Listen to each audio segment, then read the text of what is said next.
it's me, Sukai Todd. Welcome if you're new to my channel. Welcome back if you're a longtime viewer. As always, these are my purely subjective opinions. Take what you want, leave the rest. If you think the Spider-Verse films are woke or if you're easily offended, click off now. Thank you for watching. Bye! Okay, to the people who stayed, the spider people who stayed, thank you very much. I appreciate you. And let's get into it. So I'll go ahead and spoil this entire review for you if you want the TLDR version, too long to read, too long didn't read version. Had to Google what that meant. I guess I'm aging. Anyway, spoiler alert. I love this movie. Yeah, no, I love this movie. This movie is it was a huge part of my life in 2023. And I unfortunately did not get to see the re-release in 2024, so when that comes out on YouTube, anyway. But I am a huge fan of Spider-Man Across the Spider-Verse. I love it more, possibly hot take, than Into the Spider-Verse. Not that I dislike Into the Spider-Verse by any means, don't assume that, but I feel like Across the Spider-Verse definitely elevated all the doors that were opened and Into the Spider-Verse. Try saying that 6 times fast. But it took so many different storylines and combined them so brilliantly, in my opinion. And I feel like Across the Spider-Verse, while it closed certain doors, it opened so many new doors, which we'll get into near the end, because that ending, though. I think Sony and Spider-Verse people at Sony like this thing called cliffhangers, which, don't get me wrong, cliffhanger done correctly is brilliant, which I think it was done brilliantly, TLDR, in this movie. But with the cliffhanger, there's an implication that the audience will want to watch more, right? So, in order to debatably pacify the fans due to the strikes, stopping everything, um, we got The Spider Within, which we Spider fans did. Spider fans. So I have already reviewed that. So if you want to watch my review of The Spider Within short film, feel free to. It'll be somewhere. Click somewhere if you want to. But let's get into why Across the Spider-Verse elevates everything great and amazing about Into the Spider-Verse. And I want to say this as we go further into it. Across the Spider-Verse is much darker. Much darker than Into the Spider-Verse. But I want to make this point. I feel like there's always been kind of a lingering darkness within every Spider-Man film to a certain extent. Again, that might be a hot take. I can't speak for everyone. But I feel like, I guess because with great power comes great responsibility. Thank you, Madam Web. Why I don't watch Madam Web. Anyway, we don't disrespect Uncle Ben in this house. However, however, it really took the heaviness of that metaphor and it brought it to the surface. Excuse me. It's late when I'm recording this review. But it took the heaviness of the heavy implications of that story and it really heightened it. So let's get into Miles' parents, Rio, and soon to be Captain Jeff Davis, or Jeff Davis. Captain Jeff. Okay, I'm gonna stop trying to say his name. Miles' relationship with his parents in the first part of the film, you can tell is very troubled because he's been unfortunately Spider-Manning so much that he's experiencing what I call the Peter Parker treatment, for lack of a better word. Like, his parents want him to succeed. He wants to succeed academically, but he missed 5 classes, actually 6. How sinister. Anyway, I had to make the joke. But from the conversations Miles has with both his mother and his father, I feel like it really delves deep and well written and well acted, of course, into the ideas of parents and children. Like, it's done in such a really well written way. And I feel like both Rio's in parenthicals because there are two Rio. There's one Rio, and then there's another version of Rio, which I'll get into later. Yeah, I feel like Rio and Miles' relationship was really the highlight of Miles' story for the first half. But then in the second half, Miles' father, soon to be Captain Jeff Morales, or Jeff Davis is his maiden name. Which, fun fact, I read this shortly before Across the Spider-Verse's first teaser trailer dropped. And we'll get to the spot. But the creators decided not to name him Miles Davis. I'm sorry, that will always be funny to me. On to the Spot. Okay, the Spot, he was hilarious in the first part of the movie. I'm sorry to the Spot fans. I'm sorry. But I think that was the point of his character early on, was to make him, the joke. I won't say the butt of the joke, but the joke. Because when he got serious, that moment, that storyboard moment, which you're seeing an image of the scene from that storyboard moment.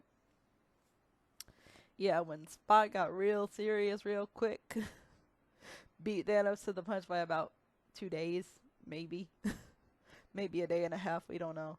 But yeah, when the Spot became a multiversal threat, okay, firstly, it was lit. He became a real villain. He snapped because he was called Villain of the Week. He's not a Villain of the Week. But I want to state this as well. I think the Spot actually represents Miles' shadow. I mean, he's not the only one, mind you. He's not the only one. But to me, I think he's one of the symbols of Miles' shadow. He's the most prominent, in my opinion, because he is dark and light. He wants to be taken seriously by his, I guess you could say, peers, because, he's a villain. An arch nemesis. He's definitely established that. But he's also wanting to be respected, similar to Miles in this elite spider society. Hope you heard all those air quotes. Which, if you want me to get into that in a separate video, I might. But I'm going to keep my thoughts on Miguel Ojeda and the elite spider society. And I could do a video on Jestru if it's fan demanded. But having dealt with my own Miguel Ojeda and his GF, I don't like them. Okay, now on to the good stuff. Miles likes Gwen forever. I've shipped them since the first movie, to be honest. And when they hugged in the in the second film, I was just like, yes. And I also think Gwen's character development was really well written and well executed in this film. She really went from, similar to Miles, she went from an immature, maturing young woman into a very mature, brave person. Like, she gained more courage in order to save Miles, from what we'll talk about in a minute. And yes, there are spoilers, but I ship Miles X Gwen. Nothing against Spider Bite. Like, I think she's cool. Don't get me wrong, but Miles X Gwen. Maybe Hobie X Spider Bite. Actually, that'd be cool. And yes, I like Hobie Brown. So, also, was I the only one in the theater who thought she said Toby because she said it so fast? Anyway, she said it so quickly. I'm thinking, Toby? What? My intuition knew ahead of time. But anyway. And yes, I loved seeing the cameos, as depressing as they were, from Toby and Andrew. Like, I was sniffling the first time I saw it in theaters. And the fact that they had live action cameos. in Venom's, they visited Venom's area. That was fun. That was fun to watch. The Spot's mini multiversal trips. That was very fun to watch. Until it got serious. But yes, Miles X Gwen forever. Let's manifest them getting together in the third, technically fourth if we're counting Spider-Within film. Because it's kind of the fourth if you really count, like, if we're actually being mathematical here. I know it's a short film, but a film is a film, in my opinion. If we're being chronological here. And yes, Miguel Ojeda, voiced by Oscar Isaac, I hope I'm saying his name right. He is a great villain. He's also racist and annoying. And in my opinion, the Elite Spider Society is a cult.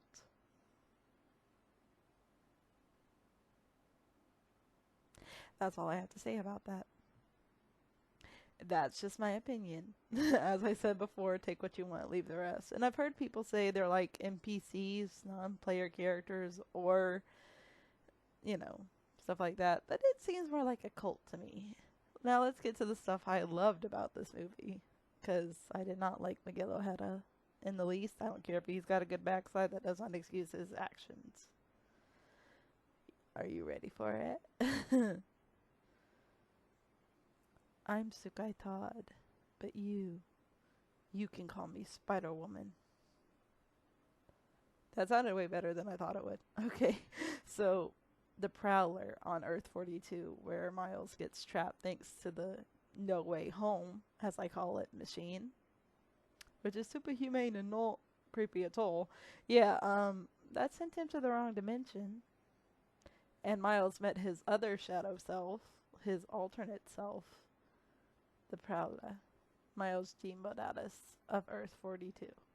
And don't get me started on the soundtrack by Daniel Pemberton and the score by Daniel Pemberton and the soundtrack by Metro Boomin, because shall we be here? We'd be here for like 12 hours.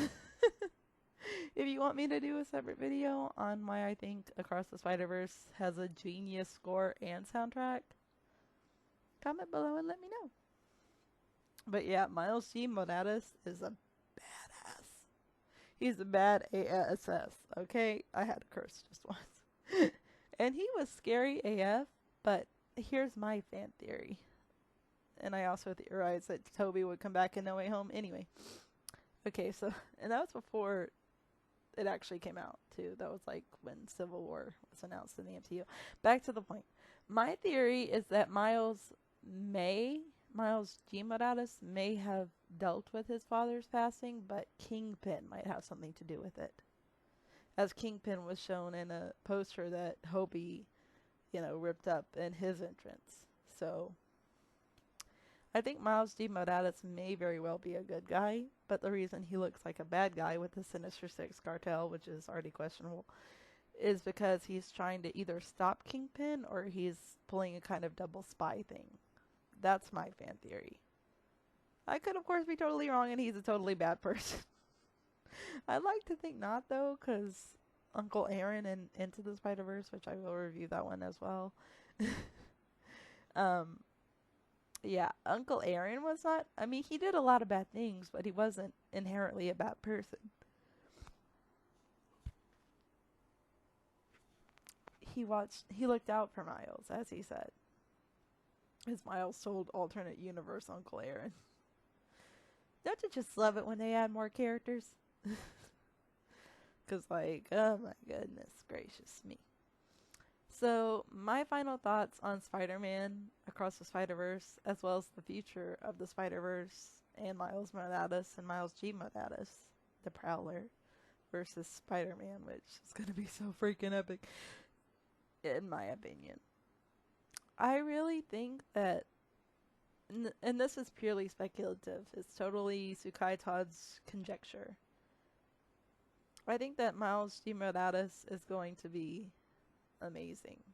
And so is, I think Miles will finally be proven to be Spider-Man. The Elite Spider Society cult will be kicked butt. Spot will be defeated. And, of course, Miles and Gwen will get together officially. Although, sidebar, if Miles G. Morales meets Gwen first, yeah, that's gonna be interesting. Because they definitely seemed at the end at the cliffhanger that they all left us on, they seemed to really hint at it. And with the Spider Within short film, which is still a film, yeah, I think that they hinted at Miles and Gwen, so that's all I'm gonna say. But thank you for watching. Have a great whenever you watch this time of day. And I hope you have a great day. As usual, these are my thoughts. What are yours? Stay safe and see you, spider people.